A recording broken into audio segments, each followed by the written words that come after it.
Bonjour mesdames et messieurs, bienvenue dans ce 13h. Voici les titres de ce journal. Le vice-président de la République représente le chef de l'État à Dakar au Sénégal. Il y est pour prendre part au 3e forum international Investir en Afrique. Un forum qui offre de multiples opportunités d'affaires entre les pays africains et les bailleurs de fonds chinois. Dans ce journal, nous évoquerons la fistule obstétricale, une maladie humiliante pour les femmes. Une caravane d'opérations gratuites vient d'être initiée pour leur redonner le sourire. Vous suivrez le dossier de Serge Coléa dans une quinzaine de minutes. L'actualité, c'est aussi le témoignage du général Philippe Mangou ce lundi à la CPI dans le procès de Laurent Gbagbo et Charles Blé Goudé. L'ex-chef d'état-major des armées est intervenu sur le fonctionnement de l'armée et le rôle qu'il a joué à cette époque. Sachez avant tout que le président de la République, son Excellence Alassane Ouattara, a quitté Abidjan ce lundi 25 septembre pour Luanda, où il prendra part le mardi 26 septembre à la cérémonie d'investiture du président élu de l'Angola, son Excellence M. João Manuel Gonçalves Lourenço. Le chef de l'État regagnera Abidjan demain mardi, donc 26 septembre 2017. Daniel Kablan-Duncan, lui, est en ce moment à Dakar, au Sénégal. Le vice-président y représente le président de la République au 3e forum international Investir en Afrique, un forum à l'initiative de la Chine. Ce forum offre de multiples opportunités d'affaires entre les pays africains et les bailleurs de fonds chinois. Herman Guivet est notre envoyé spécial sur place. C'est au centre international Abdou Diouf de Dakar que s'ouvre ce lundi 25 septembre 2017 la 3e édition du Forum Investir en Afrique. Un forum initié par la République populaire de Chine en vue de renforcer sa coopération et son engagement au service du développement des pays africains. Depuis hier dimanche, Dakar, la capitale sénégalaise, enregistre l'arrivée de plusieurs délégations officielles. Au nombre d'entre elles, la délégation de la Côte d'Ivoire, conduite par le vice-président de la République, Daniel Kablan-Duncan. Accélérer le développement de l'Afrique par l'innovation, tel est le thème de la 3e édition du Forum Investir en Afrique. Et parlons justement d'opportunités. La Côte d'Ivoire a beaucoup à gagner en prenant part à ce forum. Certains chauffeurs de taxi ici à Abidjan auraient des tarifs trop élevés, surtout ceux au départ de l'aéroport Félix Houphouët-Boigny de Port-Bouët. Il vous faudra débourser entre 40 et 50 000 francs CFA comme frais si vous empruntez un taxi de l'aéroport jusqu'à votre destination. C'est en tout cas le constat fait par plusieurs passagers. Alerté, le ministère des Transports, à travers l'Observatoire de la fluidité, a décidé de réagir. Des mesures sont donc annoncées. Elles entrent en vigueur ce lundi même. 40 000 voire 50 000 francs CFA pour rallier une commune d'Abidjan à partir de l'aéroport Félix Houphouët-Boigny. Une véritable arnaque. Pourtant, la pratique est réelle et bien courante aux grandes dames des passagers. Au téléphone, tout à l'heure, j'ai eu une amie qui m'a demandé si c'était vraiment effectif. Ces histoires de 40 000 francs par taximètre, là, c'était vraiment effectif. Je pense que c'est une des raisons pour lesquelles ce soir je suis venu chercher mon oncle. Je pense que c'est plus sûr de soit même venir chercher ses parents, ses amis, ou au lieu de les laisser aux mains de ces taximètres-là, tout peut arriver avec eux en tout cas. Par prudence, quand j'arrive, c'est plutôt mes collègues, soit un frère qui vient me chercher. Et ces taximètres véreux ont envahi le périmètre de l'aéroport. Pour mettre fin à cette arnaque organisée, le ministère des Transports a décidé de sévir. Désormais, on exige que d'abord les taxis qui vont opérer au départ de l'aéroport Félix Houphouët-Boigny soient entièrement en règle avec les vignettes et les patentes et tous les documents administratifs afférents à l'activité, et qu'en plus de cela, au départ de l'aéroport Félix Houphouët-Boigny, désormais, l'usage du compteur eurokilométrique est obligatoire. Ces mesures entrent en vigueur dès ce lundi 25 septembre. Il y aura un stand d'information, des communiqués qui vont passer en boucle dans le système d'information de l'aéroport, des supports physiques qui seront remis aux passagers. Il y aura également des kakémonos qui seront déployés avec un ensemble d'informations. Il y aura des agents qui vont assister les usagers pour le choix des taxis. Donc les taxis seront en queue, et aussi bien les usagers. Donc on va les mettre en relation. L'aéroport Félix Houphouët-Boigny d'Abidjan jouit d'une belle réputation à l'international. En témoignent les certifications reçues Pas question donc de laisser courir des pratiques qui en terniraient l'image, a averti le secrétaire général de l'OFT, l'Observatoire de la fluidité des transports. Propos recueillis par Gabriel Zani. Sidi Touré veut apporter des solutions aux préoccupations des populations de Béoumi. Il était récemment en tournée d'échange dans le département. Accès difficile à l'eau potable, difficulté d'évacuation des productions agricoles, manque d'activités génératrices de revenus pour les femmes et les jeunes, un chapelet de difficultés auxquelles le ministre a prêté une oreille attentive. C'est ce que nous disent Soro Corona et Kader Sogodogo, RTI Boaké. Rencontre d'échange entre le ministre Sidi Touré et les populations des villages du département de Béoumi. Au centre de ces échanges, les difficultés vécues au quotidien par ces populations rurales. Accès difficile à l'eau potable, soutien aux femmes et aux jeunes pour la création d'activités génératrices de revenus. À ces doléances, les femmes du département de Béoumi ont demandé du matériel agricole pour accroître leur production. Dans tous les villages sillonnés, le ministre de la Promotion de la Jeunesse, de l'Emploi des Jeunes et du Service civique cadre de Béoumi a exhorté la population à cultiver la solidarité et l'union, des vertus pour renforcer la cohésion sociale. Cette tournée du ministre du Touré a été ponctuée par la finale du tournoi doté du trophée de la première dame Dominique Ouattara. Profitant de cette tribune, le ministre a sensibilisé les jeunes sur l'indiscipline et l'incivisme. Il a exhorté les jeunes à tourner le dos à tout acte de violence. La troisième édition du tournoi Dominique Ouattara a été remportée par l'équipe de Goli FC. Organisé par Children of Africa, ce tournoi vise à se consolider la paix, l'union et la fraternité. Dans le cadre des orientations stratégiques du gouvernement en application du programme d'appui de la relance des filières agricoles en Côte d'Ivoire, le département de Tiébissou bénéficie d'un projet Agripole, projet dont la phase pilote a consisté à sensibiliser les populations sur la problématique de la sécurisation des terres en Côte d'Ivoire. Les précisions d'Alvorassa. Les populations du département de Tiébissou sont heureuses. Elles bénéficient d'un projet de création d'une agropole, fruit de la collaboration entre la mairie de Tiébissou et celle de la ville de Zanine en Afrique du Sud. Un projet qui, selon la municipalité, va booster le développement économique et social dans ce département. Un groupe d'agriculteurs sud-africains vient ici à Tiébissou pour non seulement aider les petits producteurs à pouvoir perfectionner leur rendement, mais aussi pour installer des structures de transformation afin que la production de nos parents soit absorbée sur place et aussi permettre l'évacuation de ces produits par notre aéroport, l'aéroport de Yamoussoukro et de Boaké. Au cours d'un séminaire d'information et de sensibilisation, les populations de Tiébissou ont été appelées à faire identifier leurs terres afin d'avoir des titres fonciers qui les mettraient à l'abri de surprises désagréables. Il s'agit de pouvoir expliquer à nos parents que si d'aventure, le parent qui dispose de 10 hectares de terre, il est libre de demander à ces Sud-Africains de l'aider à pouvoir perfectionner son rendement. Ils sont aussi libres de céder une partie de ces terres-là à ces Sud-Africains, mais nous avons été clairs là-dessus, nous leur avons dit que les terres de nos parents ne sont pas à vendre.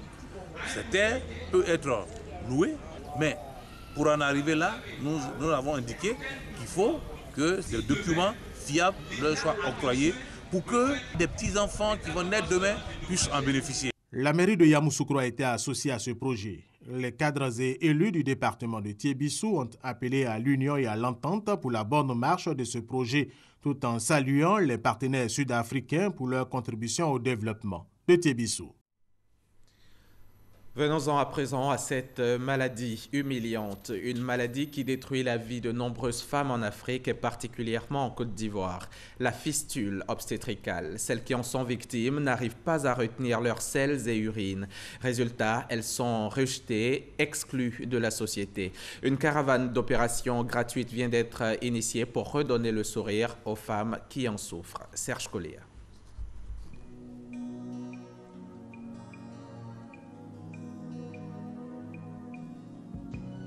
En 2006, Gonin Dorothée a 19 ans.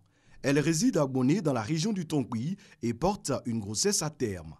Après un travail long et douloureux, elle finit par accoucher d'un enfant mort-né. L'accouchement était très difficile. J'ai fait 3 jours et puis ils m'ont opéré. Donc depuis ce jour, je ne me suis pas retrouvée. Cet accouchement difficile lui laisse des séquelles au niveau de ses parties génitales. Cela fait 10 ans qu'elle vit un drame. La jeune femme fait régulièrement pipi au lit. Je pisse seule. Quand il pleut comme ça, là, je n'arrive pas à dormir dans la maison. Pourquoi? Parce que pipi là, ça fesse. Même il n'y a même pas habit sec même où je peux me coucher dedans. Tout est mouillé. Incapable de retenir urine et sel, elle est désormais la risée de tous. Je n'ai même pas de copains. Si un homme veut causer avec moi, mes camarades disent, c'est là, elle pisse. Il ne faut pas t'approcher à côté d'elle. Je suis rejetée. Partout où elle passe, sa réputation la précède. Maman, elle fait restaurant. Mais souvent, le jour où maman prépare là, que moi je vais même ma main dedans, ça ne paye pas. On dit, celle qui lave couche là, celle qui pisse là, vous allez manger de sa main. Dorothée n'a jamais su qu'elle était malade de la fistule. Pour son entourage et elle, c'est un sort, une malédiction. Je ne savais même pas qu'il y avait beaucoup de femmes même comme ça là. Je ne savais pas. Je pensais que c'était moi seule seulement.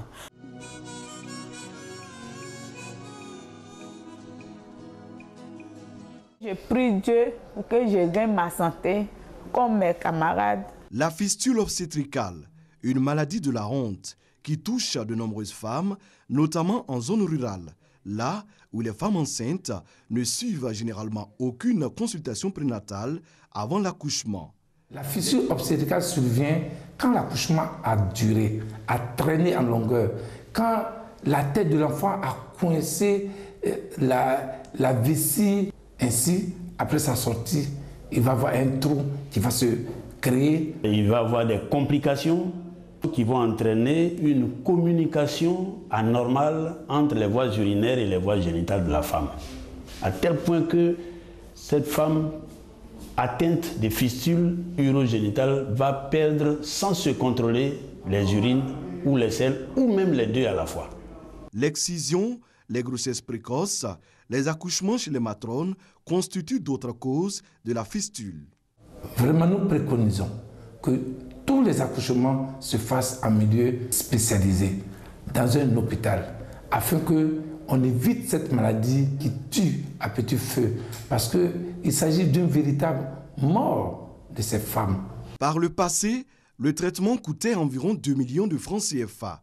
Depuis une dizaine d'années, il est gratuit grâce au financement de l'Agence coréenne de coopération internationale, la COICA, avec l'appui de l'UNFPA et du ministère de la Santé et de l'Hygiène publique.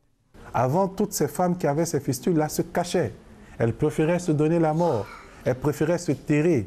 Dans les hameaux, aller se reculer, vivre une vie de recluse. Aujourd'hui, ces femmes-là viennent vers les centres de santé de prise en charge. C'est une avancée notable, mais insuffisante. Il faudra aussi que nous puissions couper la chaîne de formation de ces fistules. Il ne faut plus de fistules en Côte d'Ivoire. Et cela passe par une éducation de nos populations. Dorothée espère être opérée au CHU de Mans gratuitement.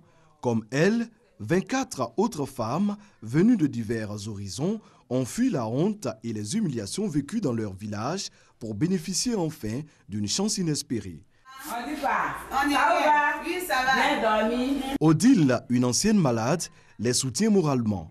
Elle a traîné pendant 20 ans la fistule avant d'être opérée avec succès il y a quelques années. J'ai retrouvé ma dignité de femme. Je suis née à nouveau. En tout cas, je suis heureuse parce que je sais là où je suis venue. Une dizaine de spécialistes chevronnés sont à la tâche pour cette série d'interventions chirurgicales gratuites. Subir une opération pour retrouver sa dignité, c'est à ce mince espoir que s'accrochent les porteuses de fistules. Ça me fait 18 ans ici dedans, depuis 1999. Après cette opération, j'ai pris le bon Dieu. Tout va se passer bien. Pour Dorothée, l'intervention dure 4 heures. Et merci à tous les docteurs qui étaient à moi au bloc là-bas. Et merci le bon Dieu. Parce qu'il a veillé sur moi. Dans 95% des cas, là, ces malades-là sont guéris à la première opération. Mais lorsque la maladie a duré, on peut les opérer pour leur donner un certain confort, mais elles ne peuvent plus être guéries. Dorothée et les autres femmes opérées seront en observation pendant 3 semaines. Si tout se passe bien, elles pourront reprendre une nouvelle vie sans fistule. En Côte d'Ivoire, 1000 nouveaux cas de fistule sont enregistrés chaque année. Reportage signé Serge Coléa. Direction l'AR où le général Philippe Mango est à la barre ce lundi dans le procès de Laurent Gbagbo et Charles Blé Goudé. C'est l'un des témoignages clés dans ce procès à la CPI, Cour pénale internationale. L'ex-chef d'état-major des armées Philippe Mango, en tant que témoin à charge, est intervenu ce matin sur le fonctionnement de l'armée et le rôle qu'il a lui-même joué à cette époque. Son audition a débuté ce lundi et se poursuivra jusqu'au 13 octobre prochain. Ici en Côte d'Ivoire, le régisseur de la prison de Katiola a été démis de ses fonctions et 8 gardes pénitentiaires mis aux arrêts. Cela fait suite à l'évasion de masse qui a eu lieu le 3 septembre dernier à la maison d'arrêt et de correction de Katiola.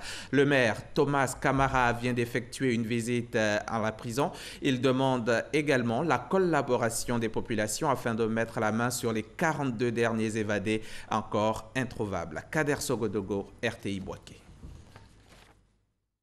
Maison d'arrêt et de correction de Katiola. Suite à l'évasion de masse en début de mois, le premier magistrat de la localité, Camara Thomas, et son conseil municipal viennent s'enquérir de l'évolution du dossier. Déjà, des mesures ont été prises.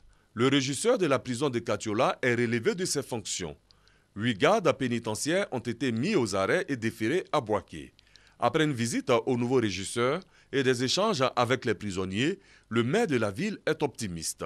Nous avons constaté donc l'arrivée d'un nouveau régisseur, la dame à côté de moi, et nous avons constaté qu'elle est d'une rigueur et donc ces mesures vont permettre de ramener la discipline à l'intérieur de la prison. Les prisonniers, je leur ai demandé de garder la discipline pour qu'ils finissent de purger leur peine. À ce jour donc, 42 évadés courent toujours.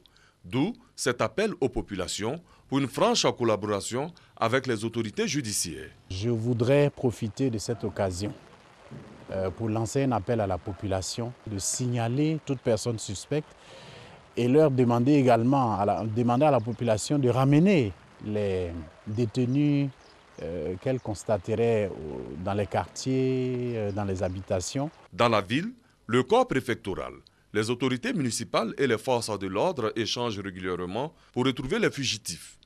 D'ici là, un tour sur les ruines du commissariat saccagé suite à un mouvement de colère des populations. Le véhicule de police brûlé est encore visible.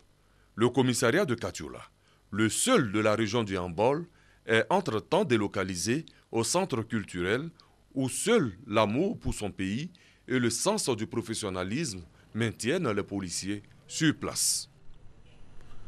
La République populaire de Chine a 68 ans. L'ambassade de Chine en Côte d'Ivoire vient de célébrer cet anniversaire. Samedi, au Palais de la Culture de Treichville, une troupe en provenance de la Chine a donné un spectacle riche en sons et en couleurs, en présence de notre équipe de reportage. De la danse, de l'acrobatie et des chants. Pour la célébration du 68e anniversaire de la République populaire de Chine, la culture était à l'honneur. Aux côtés de ce pays, la Côte d'Ivoire, avec ses rythmes. Un symbole que salue l'ambassadeur chinois Tang Weibin. La Côte d'Ivoire a une grande civilisation, la Chine a une grande civilisation. Nous avons toutes les raisons de promouvoir les échanges entre les civilisations asiatiques et les civilisations africaines, dont la Chine et la Côte d'Ivoire sont les meilleurs représentants. Pour le ministre de la Culture, Maurice Bandama, le renforcement de la coopération entre les deux pays doit se faire aussi par la culture. À l'occasion des 35 ans de coopération culturelle entre la Chine et la Côte d'Ivoire, nous entendons célébrer des manifestations culturelles aussi bien ici à Abidjan pour la partie chinoise qu'à Pékin pour la partie ivoirienne. Ceci pour montrer que ce grand pays qu'est la Chine doit nous apporter également sa richesse culturelle, comme nous devons aussi faire montrer ce que nous avons de beau et de grand en matière culturelle. La Chine et la Côte d'Ivoire ont une très longue relation d'amitié et de travail. C'était un reportage d'Alexis Ouedraogo. Affiches publicitaires, banderoles ou pancartes, on en rencontre très souvent dans nos rues avec d'énormes fautes de tout genre. Je vous en fais découvrir quelques-unes et c'est à Bouaké que je vous amène. Reportage Alain Essois et Léon Bro. Faute d'orthographe, mauvais accords, erreurs de grammaire ou de conjugaison, fantaisie. Dans les rues de Bouaké, pas besoin d'être professeur de lettres. Les fautes sur les pancartes publicitaires, banderoles et autres affiches vous sautent aux yeux. On voit cette faute-là un peu partout. On ne peut pas faire 100 mètres sans voir cette faute-là. Sur les murs des hôtels, on voit. On se pose la question, à qui la faute? Palme d'or des fautes sur les affiches publicitaires, le secteur informel. Pour les opérateurs, mal ou bien écrit, peu importe. L'essentiel, c'est que le message passe. Moi, je ne regarde pas, moi, je vois les fautes. Et puis bon, je me casse, quoi. Moi, je n'ai pas le temps. Ici, le mobile, c'est la satisfaction du client. Le reste est bien moins important. D'ailleurs, les opérateurs du secteur informel imputent la faute aux concepteurs des messages publicitaires. Accusation que ces derniers rejettent. L'erreur ne vient pas de nous. Ça vient des calligraphes. Ceux qui le font, c'est parce qu'ils ne sont pas instruits. Aujourd'hui, après une formation de 1 an, 2 ans, le petit croit qu'il connaît, il va se battre. Soit il y a la pression des parents pour dire qu'il connaît, va te débrouiller. C'est en se débrouillant que les jeunes, parce qu'il n'a pas le temps d'apprendre comme il se doit. Ils viennent, ils font quelques mois parce qu'ils sont dans les besoins d'argent. Ils laissent le métier, ils s'en vont. Et arrivé là-bas, ils se débrouillent à faire le métier. Or, ils n'ont pas bien appris. Arrêtons-nous là, car la moisson est déjà abondante. Cependant, si l'envie vous vient d'aller vous faire une beauté dans ce salon de coiffure, ne vous gênez surtout pas, mais levez tout simplement la tête pour lire ceci. Après ce coup de peigne, un voyage dans les gares routières. Ici, il y a départ à tous les jours grâce à Dieu qui donne tout.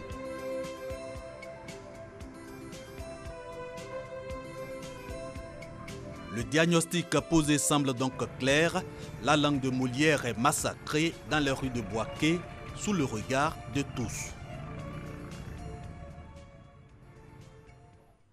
Qui détient donc la palme d'or des fautes, Léon Bro? La question vous est posée. Le Festival culturel islamique édition 2017 se tient depuis le 20 septembre dernier. Il prend fin ce lundi. Ce festival, qui est à sa 3e édition, est une initiative de la Fondation Faïda Voice. Il vise à renforcer les échanges fraternels et la cohésion sociale entre les musulmans. Reportage Christ Diomandé, commenté par Sita Soro.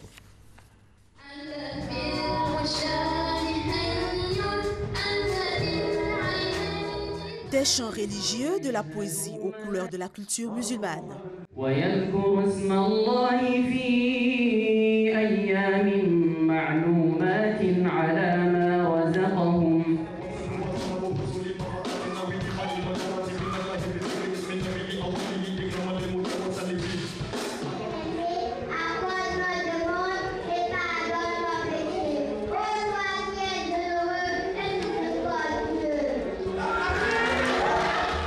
Nous sommes au Festival culturel islamique, une initiative de la Fondation Faïda Voice en vue d'inculquer à la jeunesse musulmane les valeurs de probité et de moralité.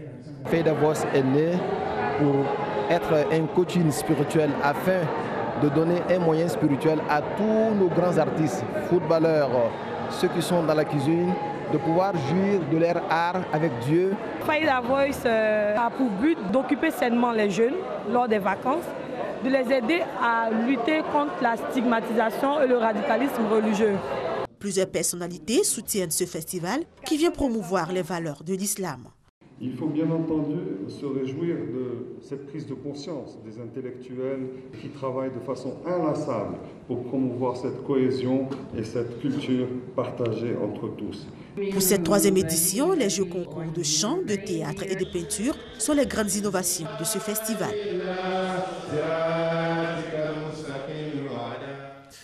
Ouvrons maintenant la page religion de ce journal. Le festival Haris, les fidèles Haris viennent de célébrer l'anniversaire du rappel à Dieu du prophète William Ward Haris, le fondateur de la mission. Au temple Noé de Yopougon, au nord d'Abidjan, hommage a été rendu au successeur du prophète avec la promesse de perpétuer son œuvre. Eugène Atoubé nous en dit plus.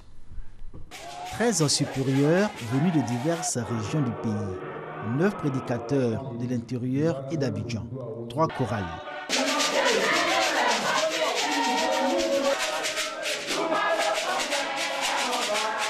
L'église du Christ Mission Haris, temple Noé de Yopougon-Yangon, a donné un éclat particulier au culte d'action de grâce pour ses 7 années d'existence.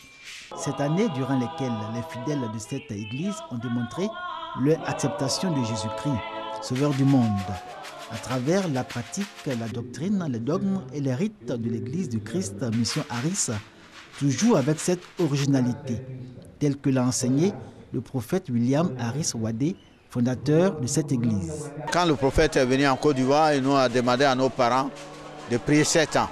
Nous avons prié tous les jours pendant les 7 ans. Nous avons prié aussi pour la paix en Côte d'Ivoire. Nous demandons la sagesse aux autorités pour qu'il y ait l'unité latente en Côte d'Ivoire, la réconciliation. L'église Mission Haris, temple Noé de Yopougon, bénéficie des 33 années de sacerdoce de son prédicateur principal, Jules Biti. Au-delà des acquis obtenus en cette année d'existence, le chemin reste encore long et les défis nombreux, comme l'ont relevé tour à tour les invités spéciaux présents au culte. Ce sont le consul du Libéria représentant l'ambassadeur de ce pays, d'où est originaire le prophète William Haris Wadé, les 4 membres de la délégation de l'église Haris du Libéria et Gnani Ndapierre, parrain de la cérémonie. Les fidèles du temple Noé le savent autant que leurs responsables spirituels. Ils rêvent tous de faire de leur église une référence au plan spirituel, organisationnel et infrastructurel, mais surtout perpétuer l'œuvre missionnaire du prophète William Haris Wadé. Marie, tabernacle de pardon et d'unité, c'est le thème de la rencontre qui a réuni récemment les légionnaires de Côte d'Ivoire à Adzopé, dans la région de la Mé. Le thème a été développé par l'évêque d'Agboville qui a exhorté les fidèles au pardon et à la prière pour la paix en Côte d'Ivoire. Patricia Oumouetia. La ferveur et l'enthousiasme n'ont pas faibli au cours de ce grand rassemblement des légionnaires de Côte d'Ivoire. Cette dévotion populaire à Marie était éclairée par les exhortations de Monseigneur Alessi Touabli. Dans l'enceinte de la paroisse Notre-Dame de l'Amitié, la grande messe du rassemblement a débuté dans la matinée. Au programme, échanges, prières et exhortations. Pour ces personnes qui ont effectué le déplacement, c'était un rendez-vous à ne rater sous aucun prétexte. C'est le message de paix, de pardon et de réconciliation. Ensuite, d'unité. Tu sens beaucoup de choses changer dans ta vie. Parce que la Légion de Marie, ça nous change beaucoup. Et sur le plan moral, ça nous change. On ne peut plus marcher comme avant.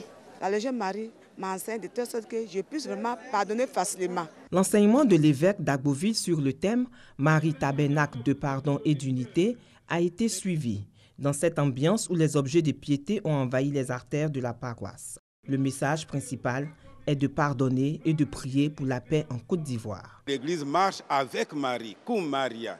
L'Église marche avec Marie parce que Marie est la mère de l'Église.